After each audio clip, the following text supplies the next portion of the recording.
25 জুলাই দিবাগত রাতে খাগড়াছড়ি জেলার দীঘিনালা উপজেলার নারায়ণছড়ি এলাকার সীমান্তবর্তী জোড়া সিন্ধু কারবারি পাড়ায় আধিপত্য বিস্তারের লড়াইকে কেন্দ্র করে ইউপিডিএফ প্রসিত জেএসএস সন্তু গ্রুপের মধ্যে বন্দুকযুদ্ধের ঘটনা সংঘটিত হয়।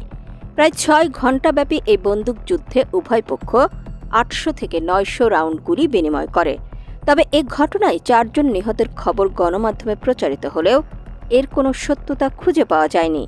স্থানীয় সূত্রে জানা গেছে, দীঘিনালার নারায়ণছড়ি সীমান্তবর্তী এলাকায় ইউপিডিএফ প্রসিতের সশস্ত্র গ্রুপ কমান্ডার বিপ্লব চাকমার নেতৃত্বে 40 থেকে 45 জন এবং জেএসএস সন্তুর সশস্ত্র গ্রুপ কমান্ডার জয়দেব চাকমার নেতৃত্বে 30 থেকে 35 জনের গ্রুপের মধ্যে আধিপত্য বিস্তারকে কেন্দ্র করে থেমে থেমে আনুমানিক 800 থেকে 900 রাউন্ড গুলি বিনিময় হয়।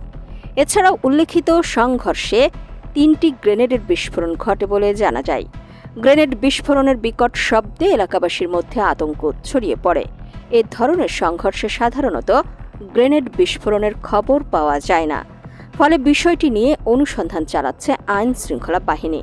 দীর্ঘ সময় ধরে এই সংঘর্ষ চলা ও বিপুল পরিমাণ গুলি বিনিময়ের ফলে উভয় পক্ষের ব্যাপক হতাহতের আশঙ্কা করছে স্থানীয়রা। তবে বিবাদমান দুই গ্রুপই হতাহতের দাবি প্রত্যাখ্যান করেছে। ইউপিডিএফের মুখপাত্র অঙ্গ মার্মা তার দলের পক্ষে 4 জন নিহত হওয়ার খবর সম্পূর্ণ মিথ্যে বলে গণমাধ্যমে পাঠানো এক বিবৃতিতে দাবি করেছেন। স্থানীয় আইন শৃঙ্খলা বাহিনীও কোনো নিহত হওয়া বা লাশ পাওয়ার খবর স্বীকার করেনি। তবে এলাকাটি অত্যন্ত দুর্গম ও সীমান্তবর্তী হওয়ায় এখনও তল্লাশি চলছে।